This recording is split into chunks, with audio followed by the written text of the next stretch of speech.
How'd you like to talk about some issues that nobody likes to talk about? Hi, welcome to Faith for the Times. My name is Jerry Aveta, and I hope to bring discussions going forward about relative issues of faith and social issues and all those things that are sort of percolating through our culture today. Why would you want to talk about faith and politics? I'm a retired civil servant, worked for the Department of Defense for some 30 years as an engineer, program manager, had a little executive experience, and I really enjoyed those years. Well, maybe enjoyed is not the right word, but I have great pleasure out of serving my country and uh, providing for my family and using the skills that I were trained for. But that was not my passion. My passion has been my faith. Being raised Catholic, I had a what you would call, for lack of better words, a dramatic experience with God in my early 30s. And it just took me on a journey that I had never imagined I would be on.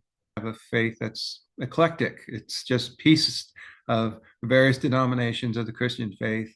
And I went from the extremes to actually starting a church and pastoring for a number of years. Now I write about my faith because I think there is a lot of different views, a lot of misunderstandings.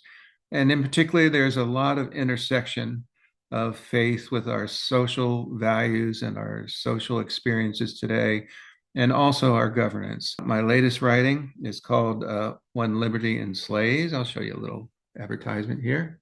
I don't know, you can see that. Published by MSI Press. It's When Liberty Enslaves: A Toxic Blend of Faith and Politics. As I got into it, I realized faith and politics have intersected. I even found an example in biblical times during Christ's time. It's been part of our nation almost from its inception. It probably came to the front in my lifetime around the 70s, early 80s. And at that time in my life, I was in a denominational church which actually brought in politics into the faith experience. I was there as all of a sudden from the pulpit, you started hearing political views. And when you're in that environment, when you're in a faith environment, the pastors, the authorities in the church, they speak to their congregants. And it's almost got the authority of you're hearing from God. You don't want to debate the authority in your faith leader. So you receive what is offered. And there was a great willingness to accept some of the positions. And what has happened since that time is the blending of faith and politics has taken a tremendous steer in a direction that I'm not comfortable with, and I think many Christians are not. So that's why I write about it, the toxic blend of faith and politics. What I want to bring forth at this site is the discussion of faith and politics and social issues. And I want to hear from all sides because people of faith are divided over this issue. You've got, and I hate the term conservative and liberal because it's so misunderstood, but you have some Christians that would consider themselves liberal. You have some that consider themselves conservative. And that's a topic all in itself. My goal is not to convince anybody who's right or wrong. My goal is to have a conversation about it. I think our nation is so divided. It's getting worse by the day because these subjects are emotional, they're heartfelt, and they're very important to a lot of people. And they're misunderstood by a lot of people. If we who have some sort of faith, some sort of faith community, and I think most of us do, if we can't talk about it in a rational, calm way, well, we really are in big trouble. So my goal is to have an expression of views, try to get an understanding of where our fellow citizens are coming from and how they see things versus how we may see things in an opposite direction. I think that would be a tremendous step forward. What I hope to do is to branch from that into other subjects, other social values, other social challenges.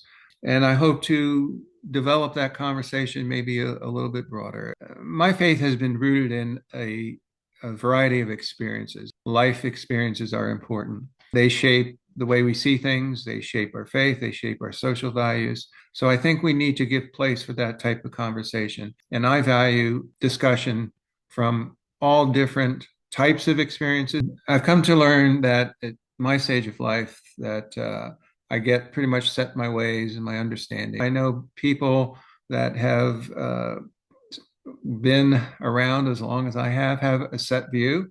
I've also come to appreciate that people in various stages of life, other stages of life, have great value to the conversation. They have great points of view, they have great understanding. And especially in today's times, they have more insight to things today that are going on. I looking back and other people are looking forward. So I welcome all kinds of conversations. And the goal is not to say this is the way it should be. The goal is to have the conversation, maybe bring down the temperature a little bit so that we can hear one another. I've been part of conversations where they get very emotional. Whatever we can do to communicate to one another, to talk to one another, to help understand one another, I think will be helpful and will help our nation and ourselves as individuals, whether a people of faith or not a people of faith, all people. I think the important thing is to talk to one another, to communicate. You can find a little bit more about me and my writings at our website, www.faithforthetimes.net. Faith and politics. How do you bring down the temperature? I'm not as young as I look. Hope to see you often, and God bless.